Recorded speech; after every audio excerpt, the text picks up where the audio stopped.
Jagrative. As we move into a new year, it's good to take things seriously. Life is a serious thing. There's the time you were born, the time you're going to die, and what your life is the time in between. I wouldn't waste it. It's just a rather precious thing, that time in between. What we end up doing with our lives, we'll start deep, is not being okay. You may not admit it, you may not want to realize it. You're not okay. It's not like blissful inside. It's not like filled with love and joy all the time. It's not always passionate and enthusiastic for every single thing you do. That means you're not okay. If you ate and you have a stomach ache, you didn't do well with the food. If you ate and you felt filled with energy and uplifted, you did well with the food. It's the same thing with life. You are capable of living in a state of absolute well-being all the time, filled with joy, filled with love, filled with enthusiasm, whole and complete within yourself. Now come out and interact with the world. But that's not what it's like, is it? You don't realize it. You're not okay inside. Therefore, you have to try to compensate for the fact that you're not okay. You have to find people, places, things, relationships, money, travel, entertainment, millions and billions of things all the time. To do what? To distract you from the fact that you're not okay. That's all that's happening. If you're okay, somebody told a story about Yogananda once, that he was traveling a train. He was back in the 30s, 40s. And he was sitting there. It was a long, long trip. And the conductor kept walking by, and there was just this guy sitting there with his hands folded like this, with a little smile on his face, hour after hour after hour. The rest of the travelers weren't that way. And they finally asked Master, they said, what are you doing? Why are you just sitting there? How can you be okay just sitting there? They said, because it's beautiful inside. That's why. Because it's beautiful inside. You're not okay just sitting there. Why? Because it's not beautiful inside. I'm not dissing you or anything. I want to have a serious conversation. It's not beautiful inside. So what I need to do, I need to find something that uplifts me. But we see that as a positive thing, right? When you go deep enough, no, not really. The fact that you need something to uplift you, it means you fell down. I've fallen down, I can't get up. Well, good, we can have somebody help you up. Get an assistant, they're there all the time, isn't that wonderful? Why'd you fall down? Why do you need things? See, this is where yoga and psychology touch. There's a place where they all fit together. But then psychology says you do need things. And life coaches and all these things tell you what you should be doing in order to be okay. Yoga says, wait a minute, if you're not okay, there's something wrong. You don't need anything to be okay. You're whole and complete within yourself. When you feel love, where do you feel it? You feel it inside yourself. Well, guess what? It's there all the time. You listen to me. It doesn't need anything. It's there all the time. When you feel passion for what you're doing, maybe you're an artist and you're making something, maybe you're really into business and some major things happening, you just can't wait to get to it. I'm that way about spreadsheets. So it's just exciting. It's exciting. That excitement and passion is there all the time. Well, wait, why don't I feel it all the time? Why do I only feel it when I'm doing something that turns me on? I like those words, turns me on. Why did you get turned off? You got two choices. Either try to figure out what will turn you back on, or try to figure out why you turned yourself off. Why are you turned off? Why are you not feeling this all the time? No one will talk to you that way. Psychology won't talk to you that way. Needs are a natural thing. No, they're not. Physiological needs, food, clothing, shelter. I'll give you those. Minimal amount, by the way. You don't have to be rich. You don't have to have big mansions. They're not any nicer than a nice little hut. When you're sitting here like this, like Master did, filled with ecstasy all the time, what the heck do you care? Just so it doesn't rain on your head and you're warm enough and you got some food in your tummy. You hear me? That is the only need that you have. Food, clothing, and shelter. What is the rest? There's a problem inside. Like if there's a problem with your body, you need to go to a doctor. If there's not a problem with your body, you don't need to go to a doctor. If there's a problem inside, you need to do something about it. If there's not a problem inside, you don't need to do anything about it. You won't treat your inner psyche the way you treat your body. You expect your body to be healthy. If you don't, you could doctor. Okay? But not inside. Inside, you think that you need to do things to make yourself be okay inside. You need to find somebody so you can feel love. Listen to me. I'm going to be tough today. It's New Year's. Don't come here on the New Year's. You need to find somebody so that you can feel love. Where do you feel the love? Inside. Well, you're the only one in there. You're the only one in there. Your wife's not in there. Your husband's not in there. Your kids are not. Right or wrong. The whole time you've been the only one in there. Ever since your birth and until your death. No one else gets in there. You're in there. So if you feel love inside because somebody treats you a certain way or talks a certain way, why? Why don't you feel it all the time? I'll give you a clue. If that same person doesn't say what you want to hear, doesn't act the way you expected them to, does something that you really didn't like so much, I'll bet you don't feel love. Am I wrong? I'm psychic. Have I got you down? That's a clue. In other words, things have to be a certain way outside for you to feel love, passion, excitement, and well-being inside. But you're feeling it inside. So instead of sitting there saying, what do I need outside? And it's very specific, by the way, especially with relationships. They better say exactly what they're supposed to say, when they're supposed to say it. If you say to them, oh my God, I love you so much. I've never loved anybody this much in my whole life. Yeah, me too. Oh no. Oh no. No, no, no, no, no, no. All right. Now if you say, oh, me too. Okay, well, you give me a break. But I'm right, aren't I? It's a clue. This is telling you something. Pay attention. That is telling you why you don't feel love all the time. You don't need any other talk. You don't need any other teaching. That right there is telling you why you don't feel love all the time. Why? Because you said so. I'm not okay if it's not said the way I want it to be. Well, where did you make up how you want it to be? You just made it up along the way. You know, I watched a movie and somebody talked to somebody that way and it hurt them and they left them and it means they didn't love them. You hear me? You learned, or you had an experience that someone talked to you a certain way and then they left you or it hurt something. You have learned these things as you went through your life. Here psychology matches. Skinner says man is the sum of his learned experiences. Basically, BF was right. Your psyche is the sum of your learned experiences. Your consciousness is not the sum of your learned experiences. Your consciousness is the one that experienced your experiences. Like you did experience your experiences, didn't you? Then certain ones you stored. And your whole psyche, your way of thinking, your way of feeling, every single thing is the sum of your learned experiences. That's the data that got put into your mind and your heart, and you rearranged it. I don't care. Rearrange it any way you want. Change your mind. I don't care. You're still changing it based on the sum of your learned experiences. It's the only data you have. So, but you're not that. I mean, that's right. You are the one who's experiencing the experience, and then you're not liking it, you're holding it, you're doing something.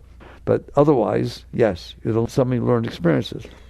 So somewhere along the way, you got the idea that if somebody says this, you don't like it. If somebody says this, you really like it. You have these concepts, views, opinions, preferences, hopes, dreams, beliefs. If the outside matches those, you do what I call open. You're receptive. What happens when you're open? You feel love. You feel excitement. You feel passion. All right, you've been promoted. You got a $7,000 raise, and you get the office next to the corner office. Joe got a $10,000 raise. They wasn't supposed to tell you. It's in the contract, so you can't talk about this stuff. And he got the corner office. When you got the office next to the corner office out of your cubicle and got the raise, you were excited. You called everybody until Joe showed up, and now what? So what happens, the stuff is inside of you. In yoga we call it Shakti. That energy that you feel is love, the energy feels excitement, the energy you feel it's just blow your mind. You feel it when you're open, you lose it when you're closed. These are not so complicated teachings, are they? I'm not telling you anything you don't already know. So the question becomes, why do you open and why do you close? Because you decided to. Oh, God, that sounds terrible, doesn't it? You decided to. I loved him. I loved him tremendously. I thought it was my soulmate. Then we went out and he slurped his soup. I ain't going no soup slurper. In other words, you closed. You closed. Somebody else, Uncle George, used to slurp his soup and you loved him to pieces. He was your best friend when you were growing up. Or you go out with this guy and you really like him and now all of a sudden he slurps his soup. Your heart, oh my God, he's a slurper. He's like my Uncle George. I want to know, I get this straight. Am I exaggerating? Okay, in other words, you're doing it. You're doing it. You decide when you open. You decide when you close. And it's based upon your past impressions that you stored inside of you. You made this up. You understand? It's a blank slate in there. It's a blank slate in there. You can do anything you want with it. Out here, you got to compete with people, places, things, reality. Not in there. Go to Mars. Do anything you want. Your mind, your heart, it's anything. But what it will do is you stored stuff from your past, and it made impressions on you, mostly bad. Not that mostly bad things happen, but you stored the bad ones. There, psychology and yoga, right in line, aren't we? Sigmund agrees completely. You took stuff that didn't feel good when it came in, and you stored it. You stored it inside. He called it suppression, repression. I call it resistance. It doesn't have to be psychologically repressed or suppressed. You do resist in there, don't you? You resisted when he slurped the soup, didn't you? You have the right to resist. What happens when you resist? It can't pass through. This event that took place in the universe at this moment, that moment that took place, comes in, gets into your consciousness, and it passes through. You drive by trees all the time. You drive by cars all the time. You drive by people. There's so many experiences you have every moment, but you don't pay attention unless it affects you strong with not liking or liking. And then what you do is if it happens to hit you that way, uncomfortable, you store it. Now, I don't want to go off this subject for a moment. Isn't that sound a little silly? I mean, if you went to a restaurant and you ate food and it just wasn't good, it made you sick, do you ask for a doggy bag so you can take it home, put it in a special room, and every morning, a little spoonful, so you remember how sick it made you? Do you do that? Then why do you do it inside yourself? Why are you storing bad experiences? They're over. They're not happening anymore. But you do it, don't you? You resist them. And when you resist an energy, it stays. Go hold plywood against the wind. It's not going to blow by, is it? Anything you resist can't pass through. That's what you're doing inside yourself without realizing it. You're saying, I don't like this. It didn't feel comfortable. Things happen. I'm not saying everything in life is comfortable. But one thing's nice about every single thing in life. It comes and goes. Every single moment comes and goes. None of them stay. None. Not a single atom's in the same place where it ever was before. It's a motion picture. It's not a snapshot. It just keeps coming in front of you and passing by. But certain things you don't let pass by. But they did. No, I don't want that to have happened. It did. It's not going to not happen. But you decided not inside. I am not going to let this have happened. If you don't let it pass through, it stays inside of you. Why? Because you didn't let it pass through. There's not a single experience that you had in your entire life that didn't pass. They pass. You had a terrible marriage. Oh my God, it was awful. War of the Roses. Then you got divorced. That was terrible. When was that? 20 years ago. What do you do when you hear her name or his name? I freak. What do you do if somebody says they might be at the party you're supposed to go to? I don't go. 20 years later. Hello. It's over. It's over. But it's not over inside of you. But it is over. Why is it not over inside of you? Because you didn't let it be. You didn't let it be over. I'm going to get something straight. There is no super glue in there. There is no solidity. I'm not going to get real serious. There is no solidity inside your mind except your will. You have the right to use your will to resist. And that builds a solidity, a resistance, like a dam. Your will is a powerful thing in there. Do you have hands in there that you push things around and suppress and grab and hold on to? Yes or no? Don't you? You just sit there nicely, like Master, with the hands folded and let it all go by? No, I don't think so. I think you play around with it. And when you hold it in there, it stays in there. Why? Because you held it in there. Now what happens? Now when an event happens outside that stimulates, hits, I call it hitting, it hits the thing you stored in there, how do you feel? Terrible. Well, you did that. Don't you dare blame what happened 20 years ago on what is happening inside of you right now. You don't have to keep that stuff inside of you. You can use a therapist, you can use help, but the truth is, you're doing it. Just stop doing it. If you stop resisting things, they will pass through. Everything else passes through. In Unto the Soul, I tell the story about the car. You look like your girlfriend was sitting next to somebody holding hands, something like that. And the next time you see a car like that in another city, your heart goes, you did that. You built that inside of you so that you stored the probability for disturbance. This is why you open and close. There is no other reason. Don't you dare ignore this.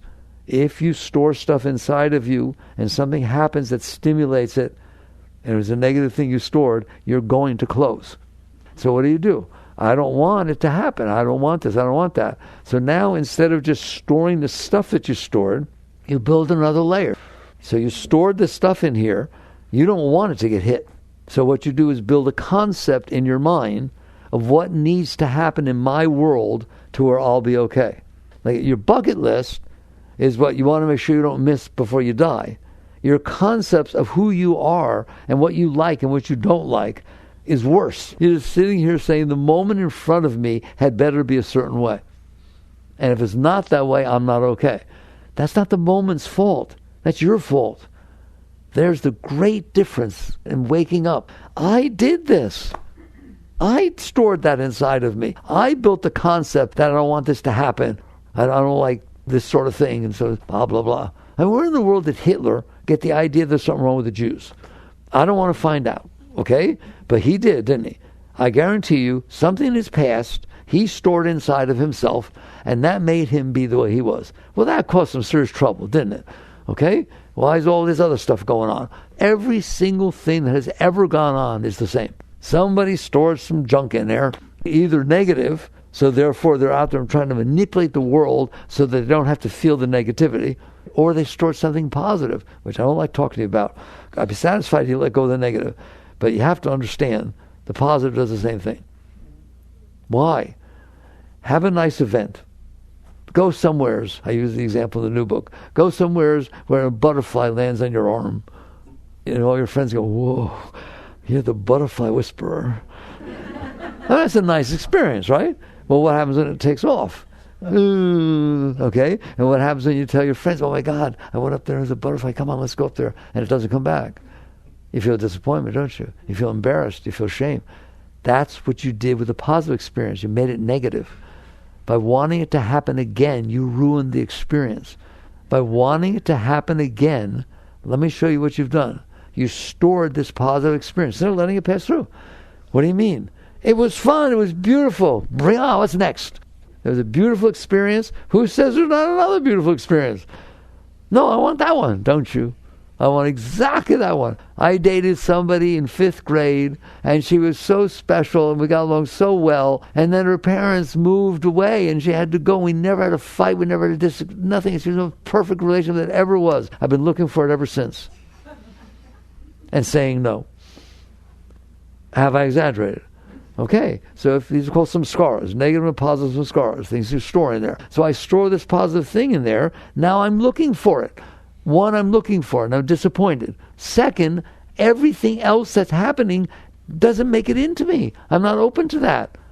I'm not open to the other experiences. I want this experience. So that's what happens. That's how we ruined ourselves. We ruined ourselves by storing this stuff inside and then building concepts about ourselves. What do you mean? I'm the one who likes this. I'm the one who doesn't like this. Where'd you get that notion? Well, I'm not stupid. I had past experiences. I'm not denying that some experiences make you feel good and some experiences make you feel bad, but I'm also telling you they come and go. They come and go. I've had terrible experiences. I had wonderful experiences. So have you. Guess what? They're not happening anymore, except inside of you. Why would you do such a thing? I'm challenging the intelligence of the human race. If you have a bad experience and it's over, let it be over. Here, if you store inside of you every single thing that ever disturbed you, what's it going to be like in there? Oh, let me see. Oh, disturbed. You don't have to be a genius. But I'm telling the truth, aren't I? You did do that.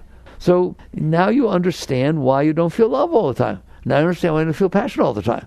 You said you feel love when you're open. You said you feel passion when you're open. You said you feel excitement when you're open to something, right? You decided what it has to be like for you to open. And you decided what's going to close you. And now you're sitting there wondering why I'm not okay. Why, if somebody teaches you like I do, that there is pure love flowing inside of you all the time, every single second. You want to feel love? Wave your hand across your heart. It will blitz you out. You can lay down in bed and pass out. Anytime you want, period. That's who you are. That's who you are. That is your natural state. It is available to you all the time. You know, feel passion?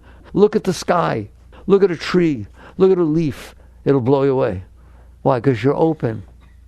Because you're open. If you're closed, you're closed. The energy can't flow. You closed it. If I close the blinds, oh my God, it's dark in here. I better get some lights. What kind of light should I get? I don't know. It's hard. They're LEDs, but then they have all these different temperatures, and they're cool white, and I don't know. You know, it's neurotic. Open the blinds. Open the blinds. It's not dark in there anymore. I can't. Why? Because last time I looked outside, I didn't understand. There was a car parked in the neighborhood that I didn't know, and I didn't know what it was. And so I get too scared. Great. That's what you're doing inside.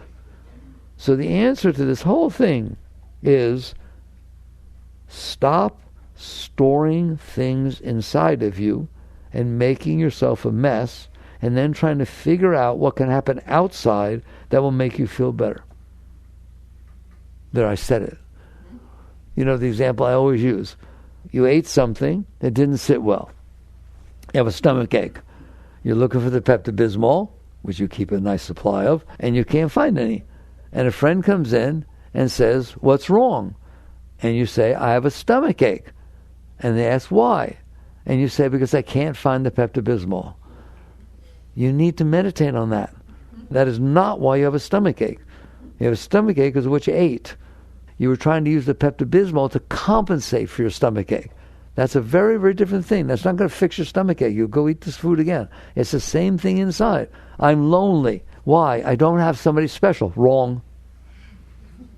Oh, I hit deep. Wrong. You're lonely because you're blocked. And you're trying to find somebody that will help you open yourself. I don't understand. You're holding the door closed. I hope somebody comes and opens it. This is, I'll tell you, this is New Year's talk. Remember we started, you're born, you die. There's this time in between. What are you doing with it? Trying to find things that will compensate for how I screwed myself up. No, I'm trying to let go of the junk that I stored inside myself that won't let me be a whole being, that won't let me be complete and whole and be who I am. You know what the difference is? You're not going to like this. Pay attention. If you're not okay inside, and we know about that, and you're out there trying to find something that will compensate, you're a taker. Your motive is, I'm not okay, you make me okay. I'm not okay, the job has to make me okay. I'm not okay, the weather has to make me okay. You do it with everything. I'm not okay, the driver in front of me needs to drive the way I need them to that matches the rush I'm in. I'm not okay. I'm not okay when these things are going on. So basically, if you're not okay inside, and you're out here trying to find people, places, things, situations, events that will turn you on, you're a taker. If you are okay inside, and you feel love, joy, enthusiasm, and excitement, you are a giver. You don't take anything from outside. Not my will, but thy will. None for me, all for thee. You can't say that. This is not about renunciation. None for me. Oh man, that sounds so cold. I don't even want to say it again. None for me, all for thee, right? Well, what about my needs? Well, then you're suppressing. That doesn't work. We see that. All kinds of religions, suppression, all that kind of stuff. But if you're okay inside, you don't need anything. Now when you come outside, it gives. You're helping people. It's shining your light. There's love for everything. You're a giver. Naturally a giver. Not I'm supposed to be a giver. So your work becomes inside. And you just decide what I'm going to do with the rest of my life. Am I going to continue doing what I've done with my life, which is getting hurt by every single thing that happens, and then suppressing it and not liking people and not talking to them, or doing this or that, having all kinds of issues with every single thing? Come on, how many things I have issues with? Everything. Go to a hairdresser and explain how you want your hair done, describe what you want, and then they take off everything and show it to you, and you go, oh my God, I said a 1/16 of an inch, not an eighth. Oh my God, that color's the shade. That's not what I wanted, that accent. Oh my God, what did you do to... Hello? Hello, what are you doing? You're saying, I'm not okay, and this is going to make me be okay. But it didn't. So you eventually get to the point where you say, okay, I've done that my whole life. There was a toy I wanted. My sister got the red bike, blah, blah, blah. Now I don't talk to her at all, ever. And I don't like bicycles either. Don't kid yourself. Study Freud, all right? And you don't need to study Freud. Study you. You don't need to study psychology. Just be the witness and notice how screwed up we are. You did that by storing the stuff inside. And then you came up with these concepts and views and opinions and preferences and hopes and dreams. What are your hopes? I hope someday it'll be the way I want it to be. The specifics don't matter. I don't care what it is. Just fill in the blank. I hope someday it will be the way I want it to be. Well, very good. If you're whole and complete within yourself, you don't have hopes or dreams. You just emanate light. You're a beautiful being, emanating light to everybody and everything. Anything you see is raised because you're not taking from it. You're not bringing it down. You're not judging. Judge not that you shall not be judged. All the traditions teach that, but no one will listen. The Buddhists say the burdensome practice of judging. That's what you're doing. You're judging whether it matches what I want. You're judging whether it's going to be what I want it to be or not. If it looks like it's going to be what I want, well, I'm so excited. Oh my God, right? If it looks like it's not going to be the way I want, I'm depressed. It didn't even happen yet. And so you wake up and you realize this is what I've done my whole life. And people call it paradigm shift. If you change what you think will make you happy. No, that's not a paradigm shift. That's not a paradigm shift at all. It's the exact same process. You're not okay, and you're making up in your mind what you think will make you be okay, based on your past experiences. Here's a paradigm shift. Okay, there's the first day of the new year, which means it's a new leaf. What do they say? There's the first day of the rest of my life. It is the first day of the rest of your life. And why the heck would I do it the same way I've been doing it? It hasn't worked so well. I'm not filled with ecstasy all the time. I don't feel joy all the time. I don't feel love all the time. I'm lonely. I'm scared. I need certain things to be a certain way. Oh my God, there was a roach. There was a roach, right? Where? Outside. Welcome to Florida. I mean, give me a break. We are weird, aren't we? We're weird. All right. So you wake up and you say, it hasn't worked. I'm not totally okay. I'm conditionally okay sometimes, but it don't last that long. And I'm conditionally not okay most of the time. Everything bothers me. So what's your choice? You do a real paradigm shift. You come back to the root, the core, and you say, what's really the problem? The problem is not what George said. The problem is not that Sally held his hand when they were dancing. The problem is me. The problem is me. I have these concepts and views and opinions and preferences and hopes and dreams, and I'm only okay if they fall on the right side of the fence inside of me. Until I'm out here manipulating, controlling all the time, thinking that the only way things are going to be okay is if I make them be that way. Do you understand? You're saying that inside. You don't realize it. The only way the moment in front of me is going to be the way I want is if I make it be that way. Wow, that doesn't sound so interesting. That's not like a very good life. It sounds like a lot of tension, a stress. Anybody have tension or stress? It sounds like I worry a little bit sometimes. That's why. And so you decide, I'm going to change how I'm doing things. If the problem's me, then the solution's me. If the problem is I stored all this stuff inside of me and now I'm scared it's going to get hit again or be disappointed because it doesn't happen the way I want, I got some work to do on me. Rumi said something beautiful. One of the most beautiful quotes from Rumi. Yesterday, I was clever, so I was trying to change the world. Today I'm wise, so I'm changing myself. That's the paradigm shift. The work is inside, not outside. The work is the honest work of realizing, I have screwed this thing up. I did it, and I keep doing it all the time, every day. You hear me? Every day. Somebody doesn't say hello to me when I said hello to them. Next time I see them, I ain't saying hello. I get scared. Should I ask them why? You hear me? Every little tiny thing bothers you. That's how sensitive you got inside because you stored all this stuff in there. You kept eating bad food. And now you got indigestion. So you decide, I have work to do. And the work is not manipulating everybody and everything around me to match the garbage that I stored inside of me. The work is to get this stuff out. Can you get it out? You put it in. There's nobody else in there. Out here, it's hard to get things the way you want. Let me ask you a question. How hard is it to get every single moment that unfolds in front of you to be exactly the way you want it to be? Thank you. That's the right answer. That's a joke, right? So then psychology teaches you have to cope. You have to cope. Things are not going to be the way you want all the time. Learn to cope with it. Yes, have marriage counseling. Your partner's not going to always feel what you feel at the time. You have to cope and tolerate. Yoga doesn't say that. Yoga says it's because you're using the other person to try to offset your problems that it can't be the way you want. Because you're literally told everybody else, be the way I want. And they tell you to be the way I want. That's called a fight.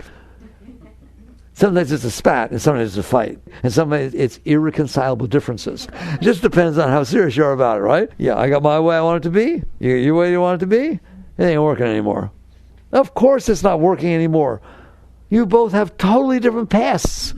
Fine, we've met each other 3 months ago. You don't know anything. If he's the sum of his learned experiences, how many have you missed? His whole life. So it's like there's not a chance in the world that's going to work out. And it doesn't work out so well. You know when it works? When you believe that it will. Oh my God, this is the most perfect person. I believe how well we get along. We like the same movies. We like the same this and so on, right? And this is my soulmate. This is going to be the most perfect thing. While you're in that state, it's working. And the moment he slurps a soup, or the moment she wears something weird to go meet your parents, no, how could you do that? All of a sudden, it didn't work out so good, did it? And don't you think that when she changes or he stops slurping soup because you asked him to, believe me, it still scarred you. And you don't accept that. You know it could happen again. I'm scared every time she comes down. What's she going to have on? But that was 3 years ago with the parents. Now she's wearing what you told her to. Well, that's not really healthy. She's not wearing what is natural to what's going on inside of her. She has suppressed that to do it, and that means she loves me. No, it means you're in big trouble. I want to know, am I right or wrong? Who will talk to you like this? You did this. You said I'm not okay, and she or he and everything else needs to be a certain way for me to be okay, and if they're not, go sleep on the couch. And so instead, you say, now that's a burden to try and make every moment, every person, every single thing be the way I want. So the reality is you wake up someday, and I hope this is it, and you sit there and say, I don't want to spend the rest of my life like that. So you sit there and stop for a second, and you take a look. And you say, how did I get this way? You got this way by storing every single thing that ever bothered you inside of you, so that now you're not okay, and you have to have things be a certain way to help you be okay. That's how you got that way. So what do? We start to work with ourselves. How? Because you're scared. There's some stuff down there that you didn't talk to yourself about. There are things that you don't want to look at in there. You turn your head away from them, don't you? If I tell you witness consciousness means to be conscious of what's going on in there, there are some that you would rather not be. Okay? It's just sort of like, well, we'll leave that one alone. We'll leave that one alone. Someone once said this to me. You know we don't talk about that in front of your father. It wasn't my father. But that's like, wow. Ever heard something like that? People have soft spots, sensitive things. Do you want to have those? Because if you do, your life will be a burden, and it will be tense, and it will be scary, and so on, because you built scary inside of you. So what do? You'd be willing to let it out. You'd be willing to work on yourself instead of working on everybody else. How do you work on yourself? In Living Untethered, which I highly recommend if you have not read it or listened to it, that you do. People are doing very well with it. It goes into great detail. And it does not start by saying, take the hardest thing that you never looked at in your life that you're scared to death of, that you know you can't handle. Don't touch it. When you go to play the piano and you never played before, don't take Beethoven or Mozart. Start with the scales. If you're going to play tennis, you never played tennis before, don't invite Borg. You start with a coach. You start with a ball server. And you practice. That's what you do. And really, I'm talking to you so honestly, it made me cry. You don't work with yourself. You don't think it's the same thing. It's the same thing. You got problems in there. You don't sit there and grab them by the horn and you quit instantaneously. You freak out. No. You start with the scales. And then by doing the scales, you play Twinkle Twinkle. And by playing Twinkle Twinkle, you start some simpler pieces. And the next thing you know, you can play Beethoven. Doesn't mean you're a concert pianist, but you can enjoy yourself. You can live a beautiful life. You can enjoy the piano. But you're not going to enjoy it if you sit down and expect to play pathétique. And so basically you do the same thing with yourself. Be compassionate. Yes, be kind, be compassionate. But work on yourself. How? Every single day, you're not going to believe this, but I dare you to watch. Every single day you take on more stuff. Every single day. You couldn't believe the way they were driving. That traffic on 34th Road, I'm never going to drive down that road again. The traffic light, he ran the light. He ran the light on 34th and University, and I ran to my brakes. I spun around. It was so scary, but I didn't hit anybody. All right, I stopped. I am never going to drive down that road again. People run lights. There's no more probability that someone's going to run that light than any other light in the entire world. And then every time, if you do take that road, as you approach that light, it goes like that. That is your teacher. That is not something you tolerate. There is no difference in that light and any other light. You're storing this stuff inside of you irrationally. And so you start with your daily life. Forget the car thing. Just somebody didn't say hello. It's raining when you have to get out of the car. The color wasn't exactly what you thought it was going to be. Things I call low-hanging fruit. Those are your scales. You deal with low-hanging fruit. What's low-hanging fruit? I define it in the book as follows. If you let go inside, there's nothing else to do. If you accept the fact that you called out to Mary, your friend, and she didn't say hello back, and you didn't spend the next 3 days trying to figure out why, you just said, I deal with it. There's 8.5 billion people on the planet Earth. They didn't say hello either. Why would you let that bother you? You're causing...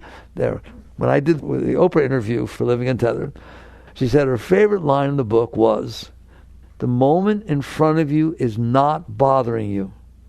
You are bothering yourself about the moment in front of you. The rain does not bother you. You're bothering yourself that it's raining. If you have to walk from your car to your house 50 feet and it's cold out, it's not bothering you. The weather's not bothering you. You're bothering yourself. Oh my God, it's so cold. I can't even believe it. Oh my God, you went into the house for the next hour. It was so cold. I thought I was going to die. I felt frozen. You're bothering yourself about things you don't need to bother yourself about. How about we stop doing that? That's all I ask. I'm not asking much. It's very simple stuff. Just take a look before you get yourself neurotic about it and say, is this really a problem that I have to deal with? Or is it a moment passing by that I'm bothering myself about? And you're going to find out most of them are moments that are passing by that if you didn't bother yourself about them, they wouldn't bother you. So you start practicing. You practice raising yourself. You don't have to deal with the big stuff right now. Don't worry. You hear me? I know there's stuff in there. You just start with the daily stuff.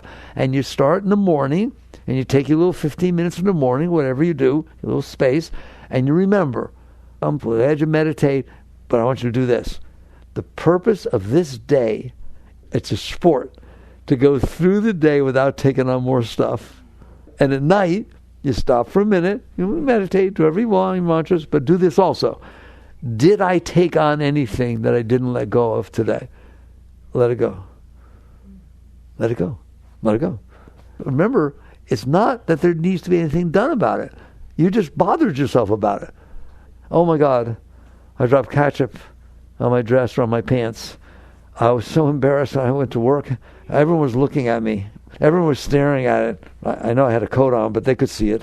You're bothering yourself about stupid stuff.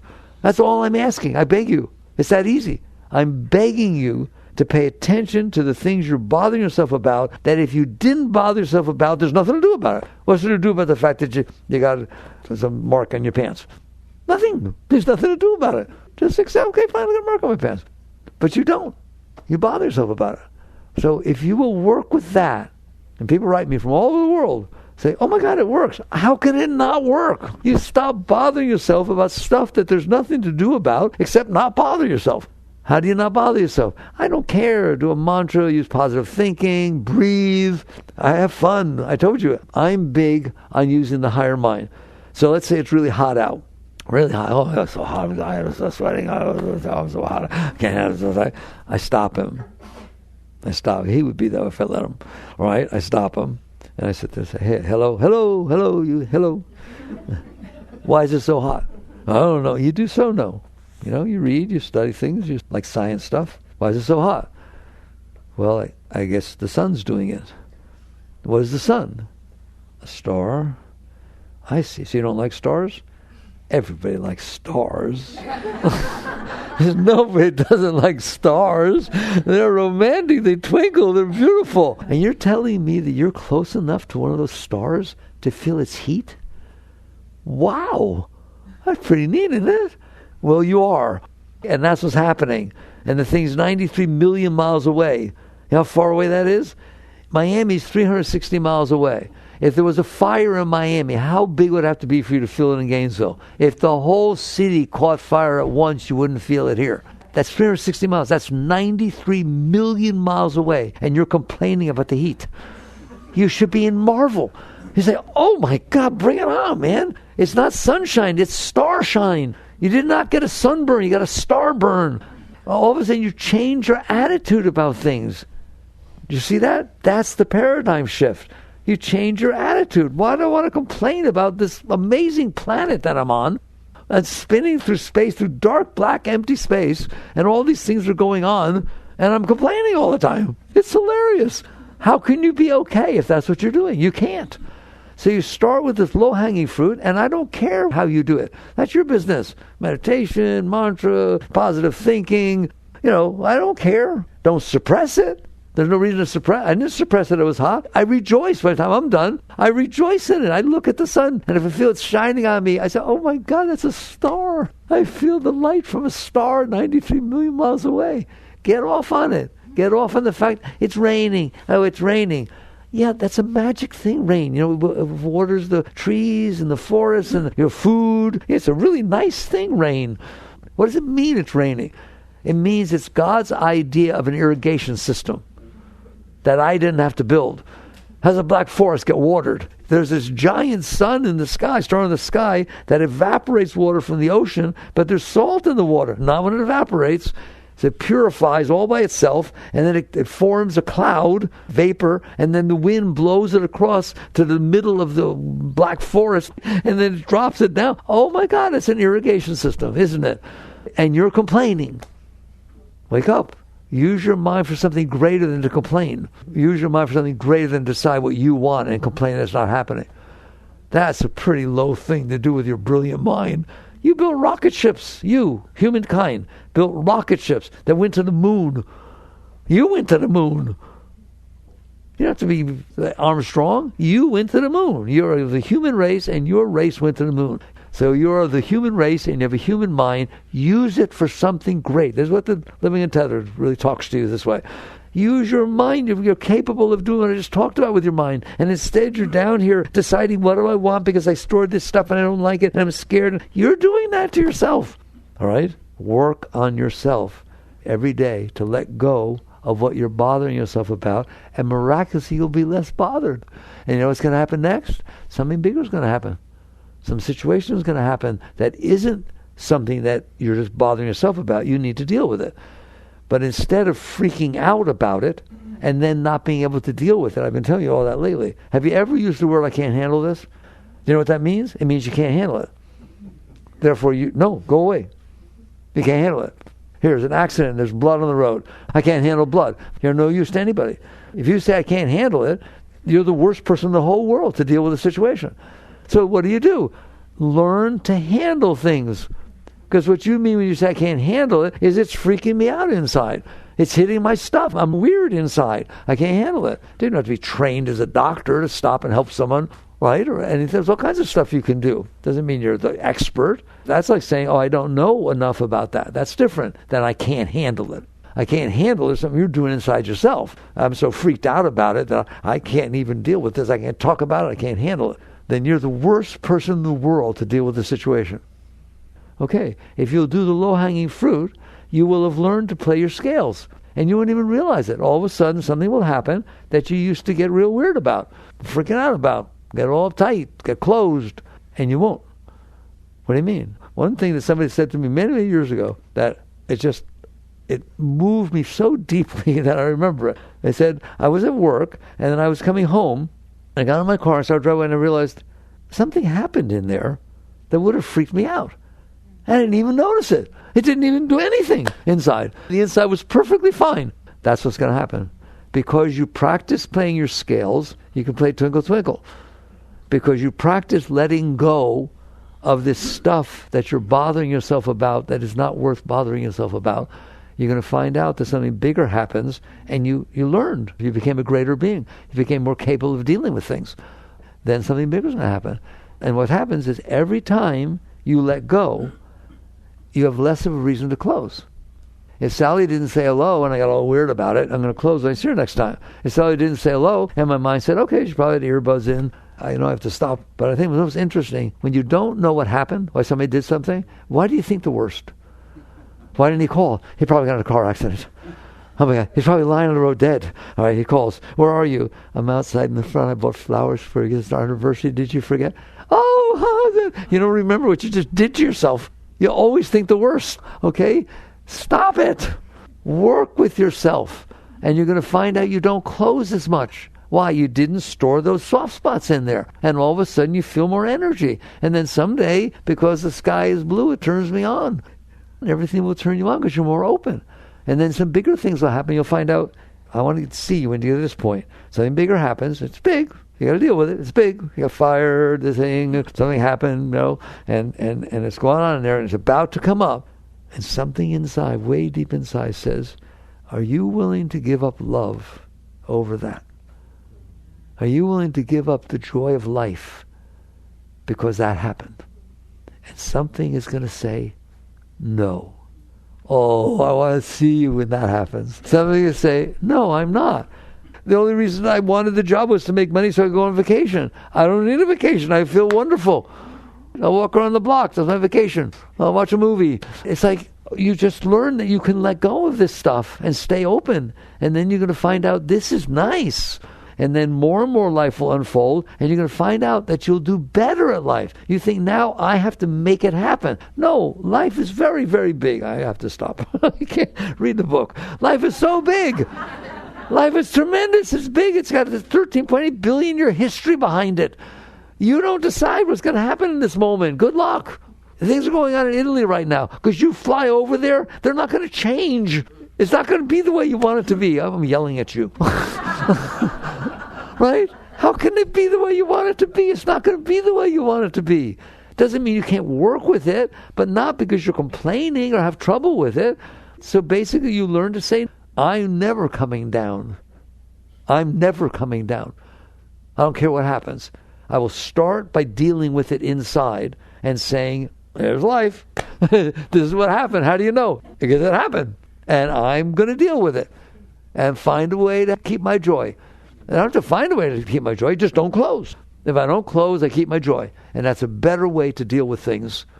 Okay? And you will grow and you will grow, and then something will happen. I always close my talks this way.